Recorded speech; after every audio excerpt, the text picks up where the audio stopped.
Well, I personally have one brother and can recount the chaos in my household growing up, but our guest today was born into a family with 9 children, with 7 sisters and a brother. Growing up with 8 other siblings in a household whose parents weren't curlers, how does one grow through the chaos and not only grow, but blossom into one of the greatest Canadian athletes of all time? Our guest, Colleen Jones, has 21 Hearts appearances, 6 Scotties gold medals, including an unprecedented 4 titles in a row, 2 silver and a bronze at the Canadian Olympic Trials, gold in 2016 at the Canadian and World Senior Curling Championships, 2 gold World Championships, and 2 gold mixed curling championships. I hope I've got that all right. She is a survivor of bacterial meningitis, an accomplished author and CBC broadcaster, as well as the mother of 2 successful children, Zach and Luke. Third on the list of TSN top female curlers of all time, and not to mention MVC, most valuable curler on This Hour Is 22 Minutes, a trailblazer in the world of female sports and a maritime icon that mirrors the iconic qualities and mythologies of beloved female heroines typically reserved for women of fiction such as Anne of Green Gables or perhaps the Blue Nose herself. Here to find out more about her life and impact on the sport of curling, as well as answer some of our student-submitted questions from our postponed Masters of Curling camp, is none other than the Haligonian that is Colleen Jones herself. Hi, Colleen. How are you? Hello. That was quite an intro. Thank you. Did I do all that? I think so. I wasn't alive for some of it, but I've heard. I know. I've had many decades of this. My first Canadian championship was back in the 70s for Canadian juniors. And then my first Scotties, or Canadian women's, it was still called back then, was 1979. So, 70, 80, 90, 2000. That's a lot of decades, okay? So you're excused for not being around for all of it. I'm very sorry. But yeah, going back even a little bit before then, to that household with 9 children, growing up with your father, who I believe was a judge, and you mentioned in the book Throwing Rocks at Houses that you wrote, that you came from kind of shake-it-off parents. What are some of your earliest memories of that? I actually think a lot of people who were born in my era, whose parents were Depression kids, so back in the 30s when they were rationing everything, I think a lot of us came from that shake-it-off mentality of, kind of suck it up, it could be worse. So that was and raising 9 kids, and now that I was a mother of just 2, I guess I still am a mother, but you kind of realize for my parents, they were juggling a lot of balls. They were pretty much running a day camp every day of their life. Dinner was this, kind of army-like precision. My mother was a fabulous cook. And they discovered curling was this awesome place, even though they never curled, never understood a thing about it. They discovered it was this awesome place they could start dropping us all off on a Saturday morning at the Mayflower Curling Club. And then they discovered, wow, even after school, they like it. So I basically think they love the fact that they had some quiet time in the house without us. Yeah. And then, I don't know. I mean, how exactly did you come about curling, though? Who actually pushed you in that direction? How did you get involved with your local club? Yeah. Well, back in the day, you could only start curling at 14. There were no Little Rocks back in the olden days. So I guess in the prairies, you were probably starting from the time you came out of the womb. But for us, you had to be 14.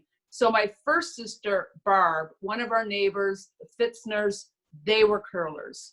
Robert Fitzner went to the Briar for Nova Scotia, I think in 1979.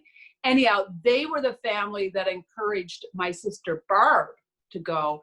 And then one by one, we followed her to the club when it became our age of 14. And because you've got so many sisters that curled, it became competitive within the group. Is it the Stahl brothers in hockey? Like there's a little bit of competitive desire to be as good as your sister in order to get on her team because she had more experience. So now mind you, all of my sisters, I've curled with all of them at one point. Barb and I and Monica won the Canadian Scotties in 1982. And then I curled with Jennifer and Stephanie. Maureen and Sheila I went to the Canadian Juniors with. Maureen and Sheila dropped the sport as soon as jobs came around. You know, they were practical and sensible. And they got on with the sort of, you know, business of careers. But the rest of us kind of kept at it a fair bit. And now really I'm the only one in the family that still plays. And you kind of touched a little bit on the economics of curling. I mean, there's a lot of people who tend to leave the game because it gets a little bit hard to juggle things, whether it be school or balance, etc. At that point where you still didn't really have, you know, all the success that we were just talking about a few moments ago, at the very infancy of your career, what was that like to kind of juggle those things and just hold on to that passion? Really, you know, really hard. There was, you know, sponsorship was really rare. Maybe you'd get $500 or $1,000 from a company to wear your crest on their, on your sweater. We won the Canadian Championship in 1982, but curling wasn't, it wasn't what it is today in terms of visibility. So now the sponsorship would be easy to get because you're on TV every weekend, or you've got sort of almost a guaranteed, like if I'd won in 82, and back then you couldn't go back right away as Team Canada, you'd be able to market yourself better to a sponsor to go, hey, you know, this is happening. Back then, really, I did my curling and chose jobs really based on curling schedule. And I don't think that's unusual in curling. I know a lot of people have chosen, you know, golf pro or golf maintenance, you know, greenskeepers, etc. Curling, they work in curling clubs, curling stores, etc. And basically through the 80s, it was my line of credit that funded my season. Like I just was always, you know, kind of digging deeper. And if you won a spiel, you could pay off what you used to get in. So definitely the 80s were hard. And really all the way to the 90s, it was only when curling became funded sport because of the Olympics and you could get carding that it made it a little easier. Then you could use that money for your curling addiction. And you didn't have to dip into your visa or line of credit. So, and certainly sponsorship when we started winning in 1999, again, after the 82, after that 17-year drought, sponsorship became super easy. So, but there was probably, you know, late 70s, all through the 80s, and until 1999, it was literally constantly going in debt for it. And I know after your championship in 82, you did actually start working in essentially sports radio, CHUM. Yeah. And I mean but before that, you're kind of mentioning some other jobs. What sort of jobs did you have before that point? Well, not really a lot. I mean, I waitressed when I was going to university, and before that, I was a champion babysitter. Waitressing really allowed you to pick a schedule, though. Mm-hmm. You know what I mean? Even though that was mostly summer work, and we didn't have curling back then. So yeah, when I talk about other jobs, my first main job was at CJCH Radio. I think I was 21 or 22 maybe. And, but the hours were great. So I love the job. Mm-hmm. Don't get me wrong. But the hours began for your first morning radio hit. Your first morning radio hit was at 5:30. Mm-hmm. So that's early. So you were off at 11, and then you came back and worked at 4 to 6. So it fit well with the curling lifestyle, basically, because you could practice all afternoon. Mm-hmm. So that was good. And then once I started working at CBC, they were always incredibly generous with time off for me. They were always extremely supportive of the curling. So that made it easy to take convenient vacation days and things like that. They totally supported. They did a lot to enhance my game. You mentioned a little bit about practice habits in there and kind of trying to squeeze it into schedule here and there. And I think a lot of people are in that boat. What was your practice frequency like at the start of your career, and maybe how did that change throughout your career? Really, the practice schedule has barely changed. It is every day. Yeah. Now at our club, it's getting harder to get ice time. And I think a lot of the clubs that are surviving and thriving you're having the same problem. But as a rule, if there's 4 sheets of stick curling on, we've still got 2 empty sheets and we can throw rocks. What's changed from our early 90s is we were a really faithful, all 4 of us on the ice at the same time, practice team. Now that I'm older and it's harder to kind of juggle schedules, even though in some ways it should be easier because some of them don't have a career, who I'm here curling with now. Kim, for example, is retired. And she and I practice a lot together still. But we were always able to practice just because of their jobs. We were able to practice sometime through the lunch hour, sometimes all the way to 2 o'clock in the afternoon. So our club has traditionally always been open at lunchtime, 12 till 1:30. That's getting tougher, it seems, right now. But there's nighttime ice, so I have to be more flexible. But when I curl, I basically feel like it's the most important part of my game. And even practicing by myself is, I have the little routine going. It's really good. Yeah, and what exactly is your favorite practice routine, or something you come back to as a skip? And I know you've played other positions. Does your practice routine change by position, or is it kind of one thing that you've lived by throughout your career? No, I pretty much lived by it the whole year. I practiced a lot of out turns. No, so we had a lot of drills where the first part of the practice is just spent back and forth, 2 people at one end, 2 people at the other. So you 2 throw on this side of the sheet, if that makes sense, and then you throw them back. That's just to warm up the ice. Our ice often starts out pretty heavy.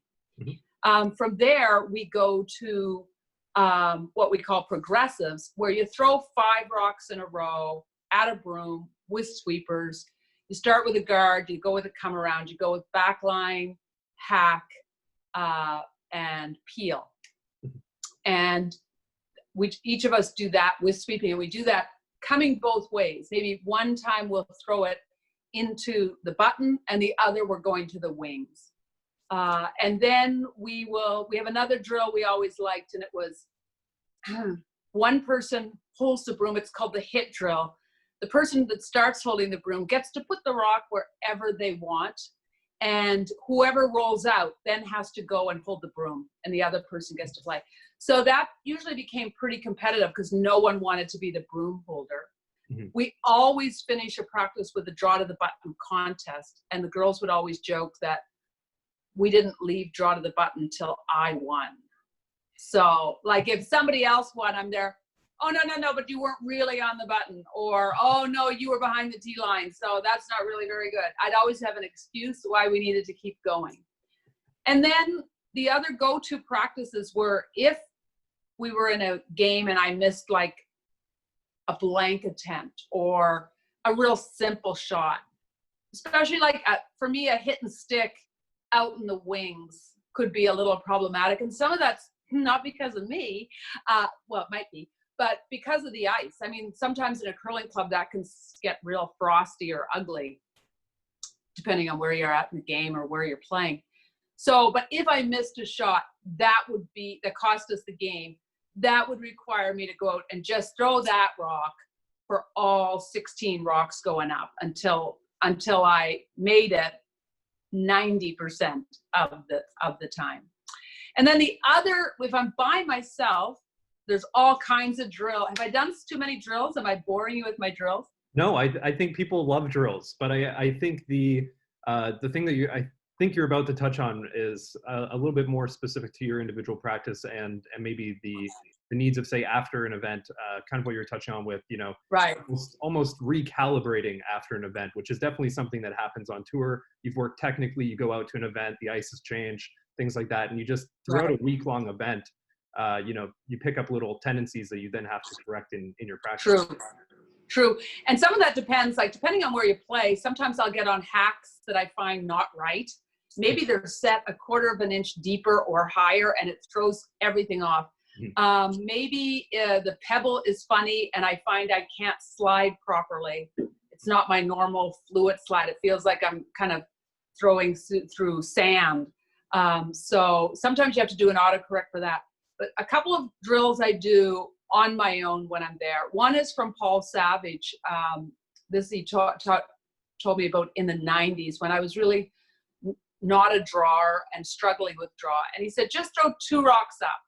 1 rock 4 foot, next rock 4 foot, and now come back to the other way. 4 foot, 4 foot, 4. And it sort of created a lot of muscle memory about what you needed. I'll use speed traps or timers, whatever you want to call them. I'll use those, but yet I prefer to kind of trust my leg about it and kind of, without knowing the time, knowing what does that leg drive feel like in that situation. And the other drill I love, especially when we get on super, super heavy ice, is my go-to one is 2 rocks just beyond the hog line with just room for my ass to squeeze through it. And I'll put a pile on, 10 feet beyond that is just sliding through that hole. And that, when I need to reset my delivery, almost always resets it. I mean, there's such a variety of deliveries in the game, and I think finding something that works for your body type and everything is a huge part of getting to that competitive level. I mean, for you, you used to have the broom delivery, you switched to the crutch delivery. You've seemingly made some pretty big changes in your delivery throughout your career. Was there something in particular you were always after or looking for? I'm just always fine tuning. I'm always thinking, well, there might be a better way. You kind of look at, the role models or the superstars of the game. What are they doing and what are they doing right? I mean, if I could have one delivery, if my body would allow it, it would be a tuck. I would so tuck if I could, but I can't, so I won't. But I do a lot of video when I would be kind of looking at the delivery, trying to make sure, what's working, what's not. I just kind of looked at it as not a challenge, but I don't necessarily think what you had when I thought I was really, really good when I was 17. And then I thought I was really good when we won our first Scotties at 21, perfectly happy with that delivery. And then that's when I had a corn broom. And then I was always tweaking. I tweaked from the time I was, obviously I don't think when my 14, 15 and 16 year age counts for much. But then once I started making nationals and you would be exposed to other players, you would see what they were doing. You would see what the Western teams were doing. And you just allow yourself to get curious and you allow yourself to see what your body can do. And is there another way of doing it? So, my basic delivery is probably pretty close to what it's always been, but I think I've spent a long time. I remember back when Paul Gausel was the superstar and the broom was over the shoulder, kind of like how Randy Ferbey did it. Mm-hmm. Of course I was going to do that, and I did. And then when Russ Howard was the superstar, of course I wanted to try to get some of that magic. Did that just lie in that perfect classic flat foot, slightly turned out foot? Mm-hmm. And now, so through the ages, there've been all kind, and I have tried hard to do a tuck, and I just can't do it. So now I think what I got is what I got. But I think that's common in a lot of different professions in general, especially creative professions. That idea of sort of emulating your idols, and then from there you sort of take what works, and the rest is kind of creation at that point.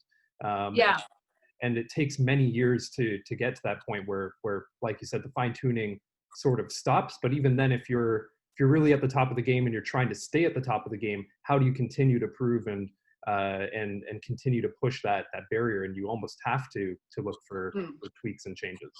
Yeah, I think you have to be critical about yourself. Yeah, you can't sugarcoat. If you have a tendency where you are always missing such and such a shot, you have to be honest about how much of that is you, how much of that is your sweepers, how much of it is the ice. And you can't always blame the sweepers on the ice.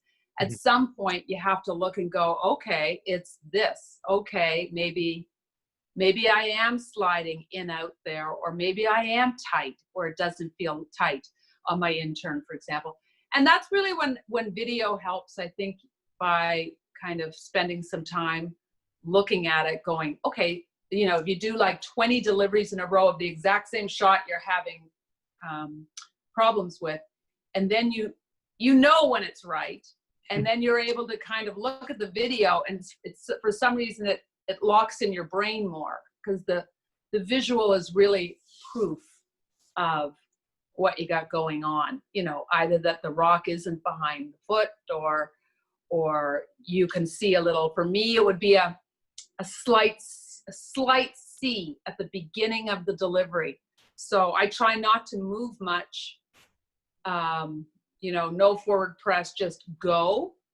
But even just going, sometimes I don't put enough pressure into the rock, and I get that little tiny like this, and it's small, but it's enough to take you offline.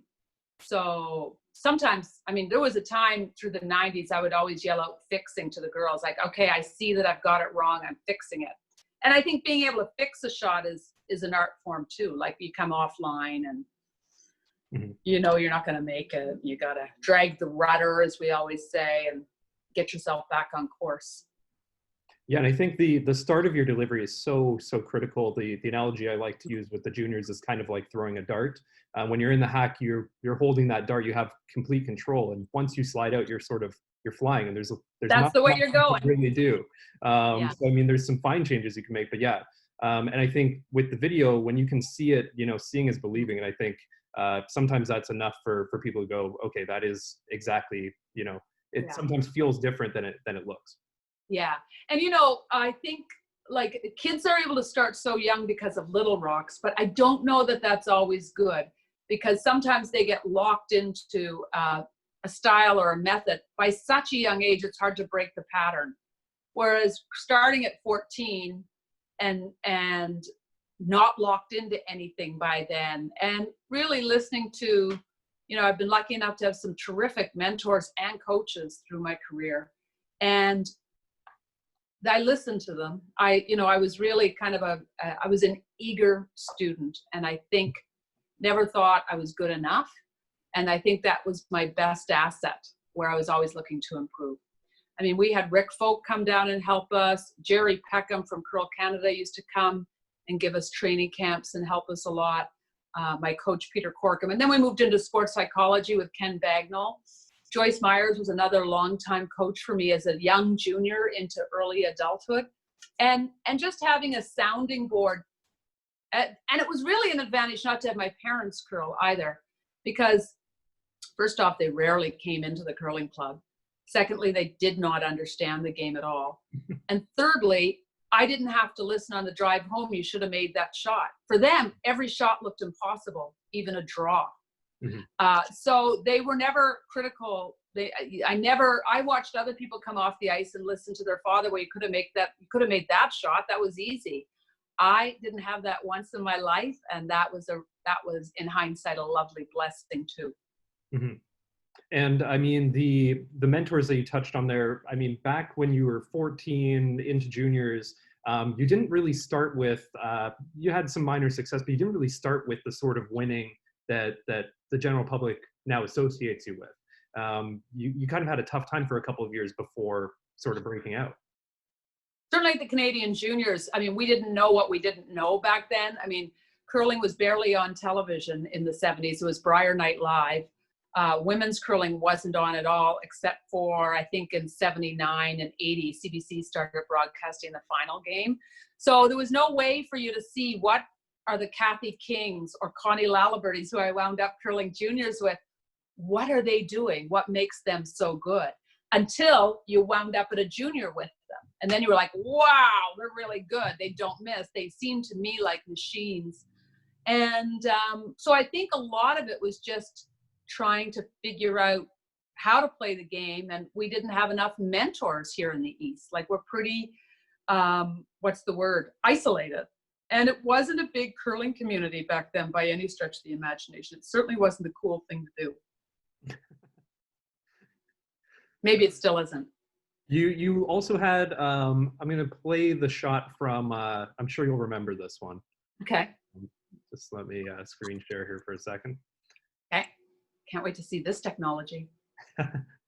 So I'm sure you'll remember, you probably already know this one. There it is on the edge of the forefoot. Mm-hmm. Big shot here. Comes out. Horn broom. There it goes. I really like that delivery. The line here. Will she hit and stay? They jumped on her right away. She's very close. There's no indication. Yes, Oh. Ah. Wow.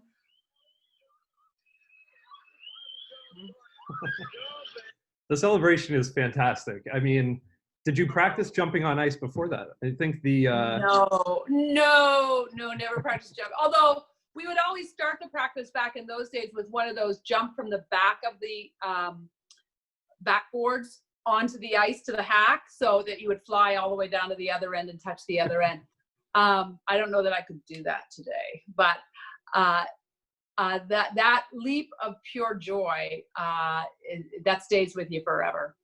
And I mean, going into a shot like that, seeing that lonely rock down there that you have to hit for the win, how did you, at that point in your career, not being there before in that kind of a situation, how did you find your focus in that Right. moment? Well, the thing is, and this was really before sports psychology became a thing, but we had really blown that game too. I think we got up 4-0 against Manitoba, and then they came back, and the next thing you know, you've got to make your last shot to win. But 2 years before, in 1980, I was in the Canadian final against Marge Mitchell from Saskatchewan, and I missed so many relatively easy shots. I think I hit a hit for 3, and somehow they got 1 or something ridiculous like that. Don't ask me how that happened. I can't really remember. But it was playing in that final the first time, and CBC was there, and Ernie Afghani's was on the side of the right beside you, and you could hear Don Whitman and Don Duguid up in the booth, and so that first final in 1980 was so shockingly nerve-wracking because we hadn't seen anything like it. We hadn't seen how they carpeted off all the other sides. We hadn't seen the one other lane beside you, sheet beside you was for the camera. They pull up and down the ice, which they don't use anymore. Was on tracks. And kids now are sort of prepared for this in all kinds of ways. First off, they're seeing so much of it on TV. Secondly, the juniors are extremely well coached. And thirdly, they're all given sports psychology. So they would be prepared. But in 80 against Marge Mitchell, we were like deer in a headlight. And so for 82, I was determined to have some composure. And one of the ways I tried to get that composure used to be a torturous bike ride I would make on my 10-speed bicycle to Lunenburg to visit my boyfriend, now husband, Scott. And I would drive from Halifax to Lunenburg, which is, 100 kilometers, and on a bad bike. Okay, it's not like my bike today, which is awesome. This is like a Canadian Tire special. But and you would do it with, just by yourself, no nothing. And I did that because it was a torture test for me. And I thought, if I can do this 100 kilometers in heat, and I don't even think I took a water bottle. I don't think water bottles were invented back then. I would become mentally tougher. If I could survive, if I could push myself to do things outside of my comfort zone in my daily life, I would become mentally stronger for life in general. Mm-hmm. And I think I did that ride, the summer of 1980 after losing to Mark Mitchell. I did it the summer of 81. And I think by 82, I was ready. I just allowed myself to see that I had more in me than I knew, and that I was tougher than I knew. And you've always loved cross training on a bike. My understanding is you even recently did a trip across France on a bike. Yeah, that was beautiful. Even did the Pyrenees, did some of the Tour de France climbs as well. I don't go for the flats. I go for the things that hurt you. Yeah, I've biked Italy and Switzerland and certainly France. And now I'm just going to be biking Nova Scotia with COVID. But we've done a lot, and we've done the kind of the Grand Fondos, so Vancouver to Whistler, those sort of things.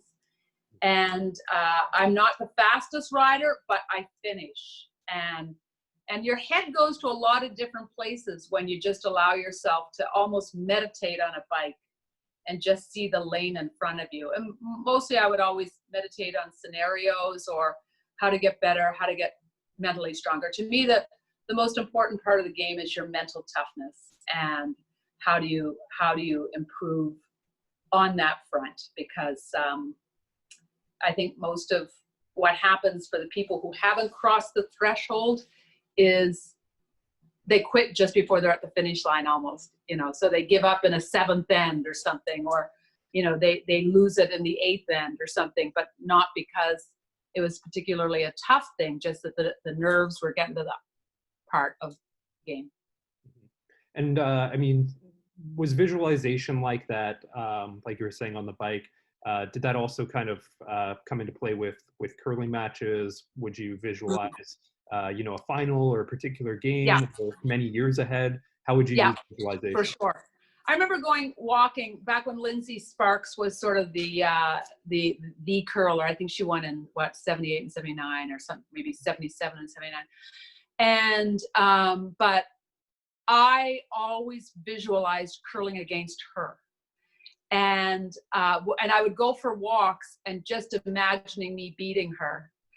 Not necessarily scenarios, although it would always, eventually the scenario would always go out turn, hit for the win.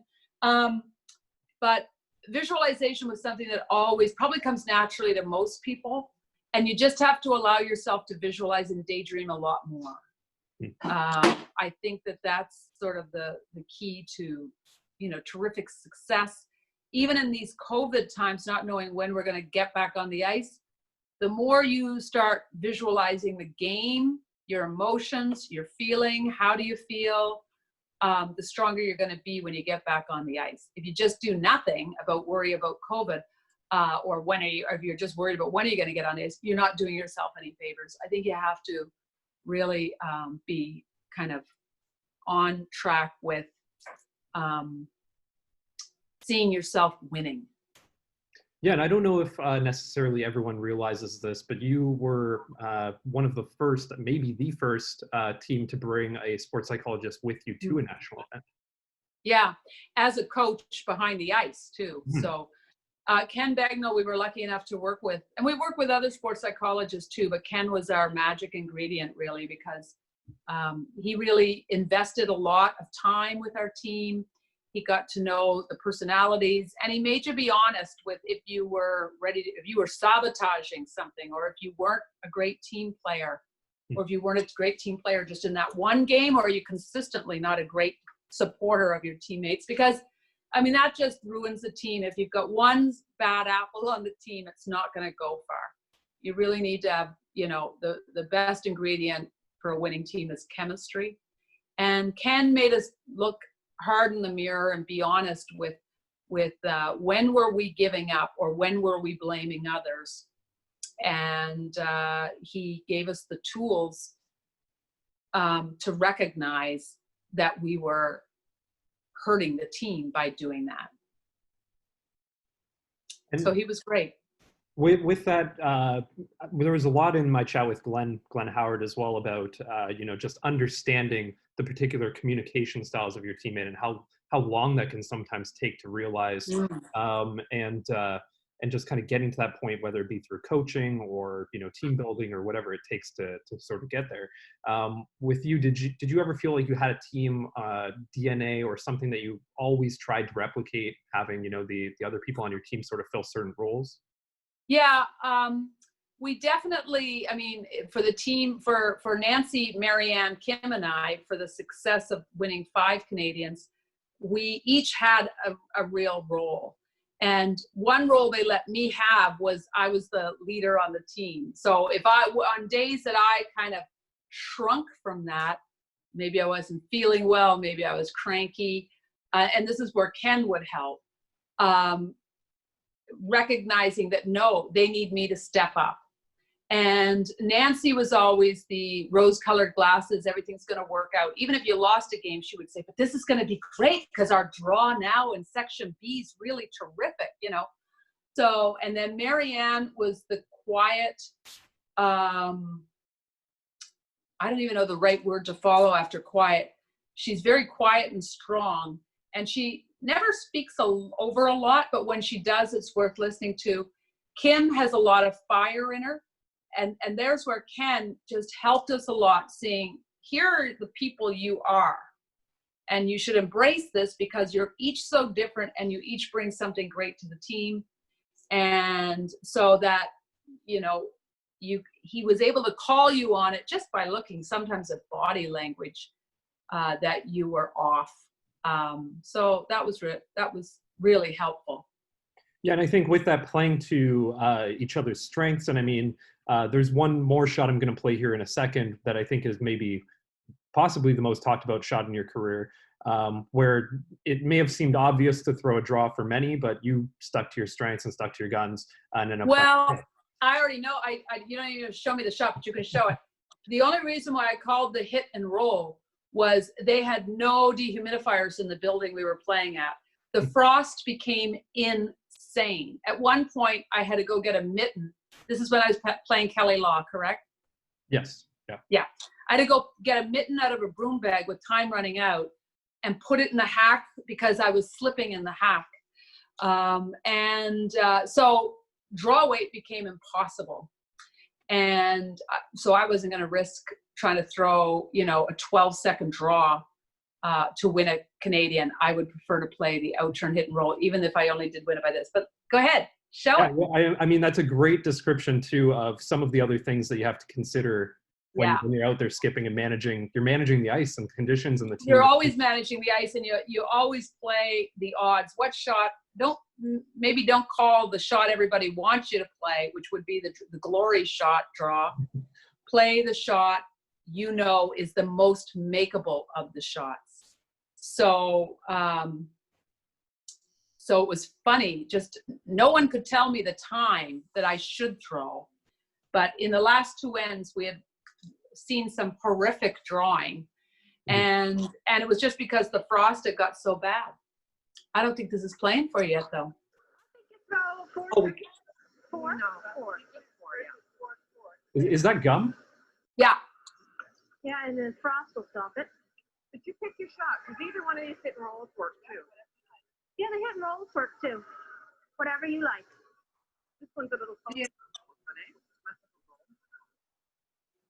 But this is your opener, that's your inside. And yeah, there's nothing but really just a very high guard on that left-hand side of the sheet. Right. And but you hear the team, they're really kind of positive about whatever you like, and the hit and roll will work. Like, and actually, if they're saying the hit and roll would be good, it's almost a sure thing they're telling me to play the hit and roll. Yeah, they're all positive. They're all very positive. Yeah. And then obviously I chose this shot as opposed to the other side of the ice simply because it was my out turn. Yes. So again, I'm going to go with that. But this rock, I mean, it just barely curled up in time. It was. She's got to call the shot that she wants to make. That's Joe McCusker, I think. There I am getting water. I think in her mind, she's thinking the draw through the frost. Yeah, what's going through your mind right at this point? Like, are you just... Well, it's always hard when you get on tough ice to kind of guess what you're supposed to play. The more I look at this shot, the more I go, this is an awesome shot to play. Both the in-turn draw and the out-turn draw look really, really tough. You'd have to go pretty wide for the in-turn draw. There I am getting the mitten out of the bag because I had slipped earlier.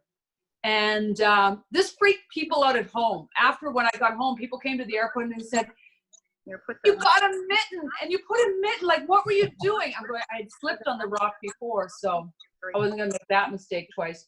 Yeah. I can't believe she's doing this. That's unbelievable.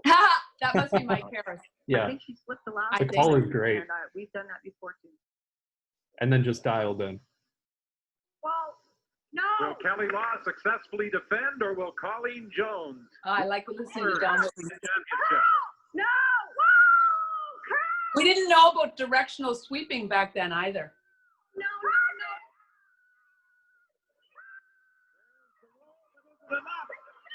Wow. And then we got into trouble. You see, Nancy Delahunt was sweeping as well with Marianne. Women's championship. And there's Ken and Lainey Peters. They don't know if they should cheer or not. Elaine Dag Jackson. And but then I come down, Marianne says right away, I think it's us. But freaking grittier. this is not the emotional leap of, oh, look, we don't know what's going on, but Kim had just said, no matter what, it's all good, which is really, again, so great. I'm not watching. Kim is watching. Yeah, and I mean, it comes down to this measure, and I mean, the rest is really history, but I think the way your team supports you in that shot is really a testament to all of that work that you've put in together. Yeah, and you know, again, I haven't watched that shot very much, but yet it's burned in my head. But seeing it now, I'm like, geez, the draw looked real ugly to me, real ugly. You just had this thin little area on both sides to try to hit. Mm-hmm. And now, you know, just even the ice making is better in the last 10 years. That game obviously is what, 20 years ago. But our sweeping, I mean, we're using those old hammer brooms, for example. I don't know if they did anything. They just got soaking wet in the frost. Mm-hmm. So God only knows if the brooms were even doing anything. And now, of course, we know about directional sweeping. So somebody would have been pounding that hard Mm-hmm. on the, you know, Yeah, exactly. on the high side. I mean, did you guys have any clues about directional sweeping, or is it? No. Just... No, nothing. Yeah. No, we didn't have any. Funny, the way we curled, the way we swept in the early 80s was both on the same side, was pretty much directional sweeping. Mm-hmm. You know? Fair Except, I guess, unless you need it on the other side. But yeah, and probably next year we'll only have one sweeper anyhow. this is very likely. That is one of the questions from one of our students is how do you think that COVID will sort of affect the landscape of curling for next year? Yeah. Whether with rules changes or how teams are maybe practicing and training. Well, you know, I think so long as I think the practicing remains the exact same. I mean, I think, you know, there's no reason why you couldn't just wipe down every handle and sanitize and not touch your face and don't show up for practice sick. And frankly, playing sick is a badge of honor for curlers. I can't tell you how many Scotties I've been at and people are come out hacking and sick. And that's been and I know I've curled sick. So now that's the new taboo. So long as people don't come out sick and so long as curlers, you know, don't shake hands before the game, that will be gone. But I don't see why practice would ever have to change. For a game, I think that it'll probably switch to one sweeper. And I think I think then teams can really specialize who's great on this side, just work that, and who's great on the other side. I mean, maybe you're going to have to make sure people are good on both sides because you don't want to burn out one sweeper all the time. But I think, you know, they might do something about the tee line that either the other person has to, the other skip has to, this is what I would like to see happen. The other skip and the other sweepers have to get off the rock. I think this would be exciting by the top of the 8 foot or something. So that if you were sweeping one of the button top of the 4 foot, like, and then the other person gets to sweep as soon as the rock crosses the tee line. You just have to kind of be able to, you're off it now, and now we get it. I think being able to sweep the other person's rock out or through or that 1 inch more is the stuff that makes games great. So I hope they don't lose that. There's some talk that, you know, they'll just abandon all sweeping behind the tee line, but I hope that doesn't happen. Yeah, agreed. I think do you think any of these rule changes will be for the better in the long term? Like, do you imagine some of these sanitation rules will be stringent at clubs for next 2-3 decades? Like, it'll just stick. Yeah, I think so. I mean, I think this sort of stuff prompts a lot of hygiene changes. I mean, I touch my face far too often, so that's a work of art now, not to touch the face. And I think washing hands before a game or sanitizing is a good thing. I don't think we need to shake everybody's hands. I think that's how we pass it through everybody at a Scotties or a Briar.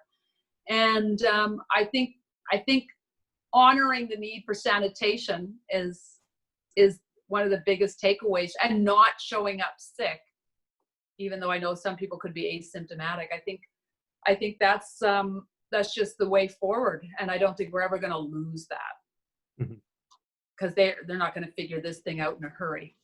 Sure. And one student was wondering how far you would go to still curl if things were truly locked down. So for example, they kind of put in here, if you had to relocate or stay in a certain city or area like the NHL is trying to do, things like that, would you take it up? Like how passionate, how much do you want to just keep playing? Well, I mean, you know, the thing about the NHL and the NBA, when they're doing these initiatives of getting the season going and making sure they generate revenue dollars for television and advertisers. So maybe they're doing this not necessarily for the public good or public health. Maybe they're doing it for their coffers.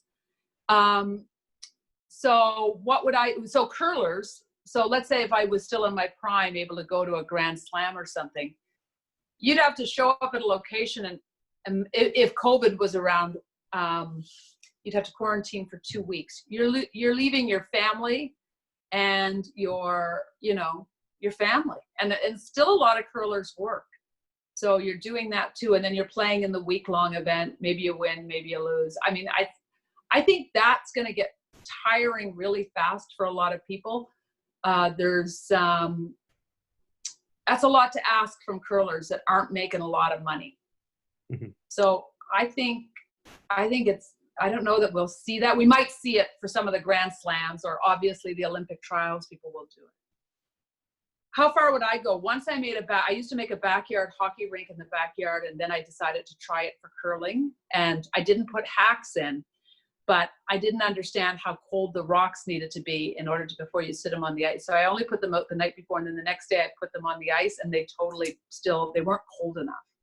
So I totally burned out the bottom of the ice. Yeah, they sink right in. The granite really holds the heat. But would I love to do something like that if I couldn't curl and I had free time and the weather was cold and I could make my own backyard rink again? You know, yeah.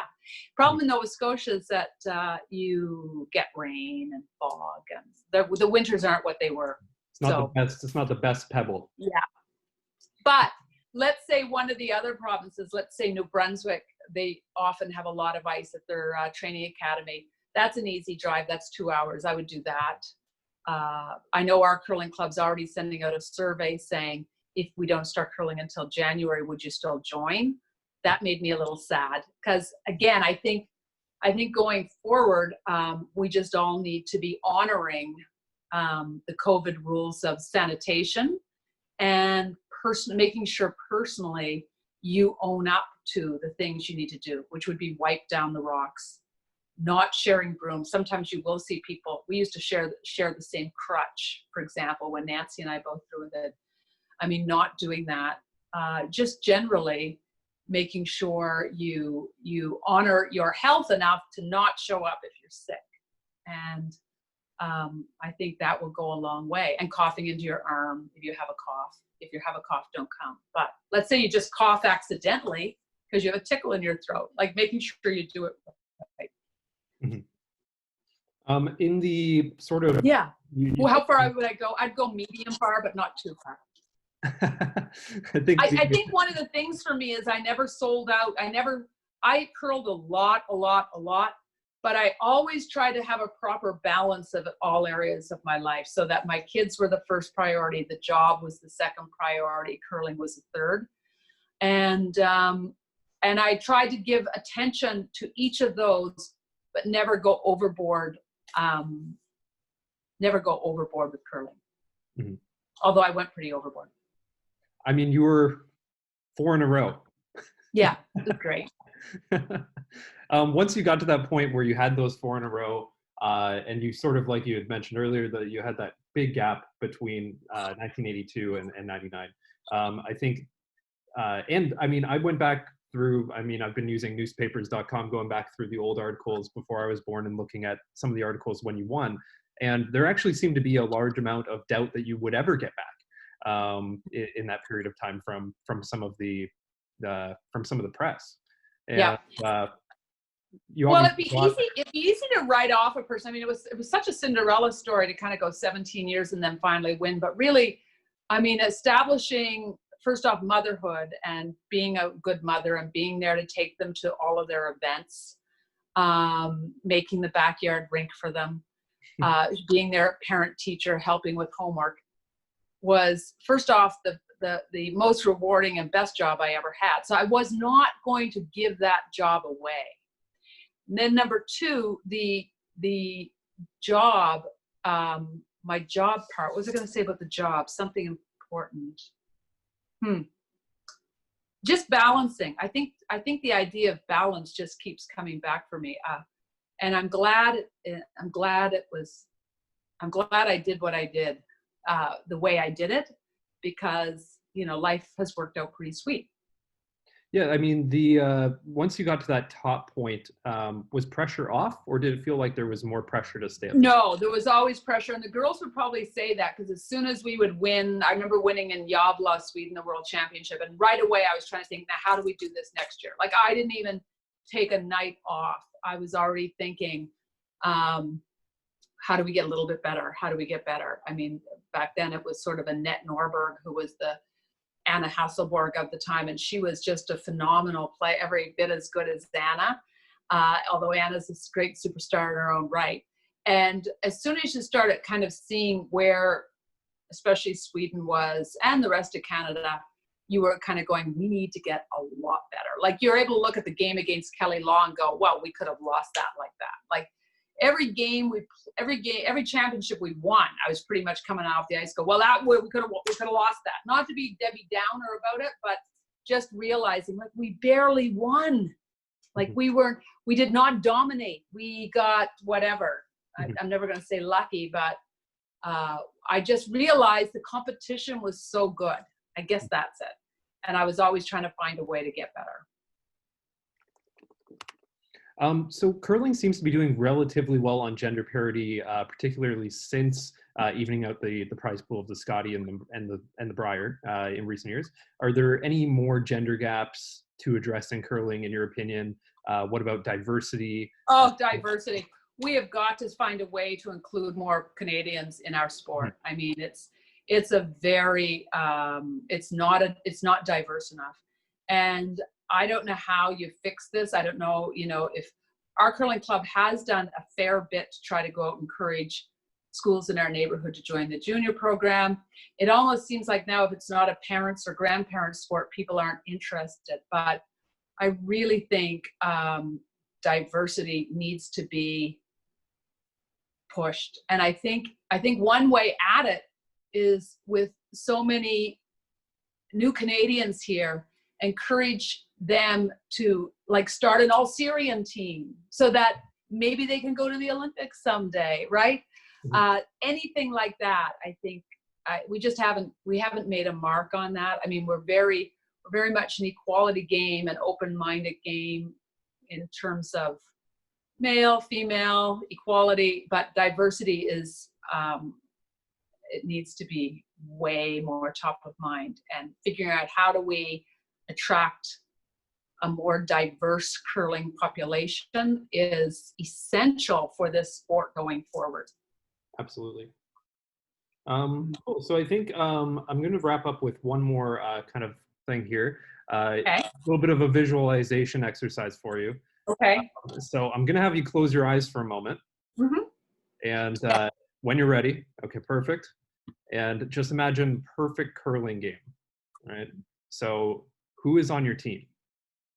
It would have been, oh, you mean just, it would be Marianne and Kim and Nancy. And who are you playing? Sherry Anderson. What year, Sherry Anderson? One of them. 8 ends or 10? 10. It was a 10-end game. And what club are you at? in this visualization? We're at a Canadian championship. And who's in the stands? I'm pretty oblivious to the stands. Pretty oblivious to who's out there when I'm in a curling game. So, yeah. And then what really are you playing for? What's in your heart that you're playing for? Pretty much just satisfaction. Satisfaction of a job well done. I would say that is always what kind of my end goal is, to be happy with how I played at the end of it. Because you lose a lot of games, but you often will play well, and you can't beat yourself up over the losses, and ditto for some wins. You eventually, every time I stepped on the ice, it was just, let me play well. Let me be steady. Let me be fearless. Let me not quiver. Make sure I was not the one that blinked. And I think that was sort of my mantra in all the games. Fantastic. Can I open my eyes? Absolutely. Oh, okay. So yeah, thank you so much for answering all these questions. I'm going to stop the recording, but yeah, thank you so much, Colleen. You're welcome. And we'll talk again soon. Okay.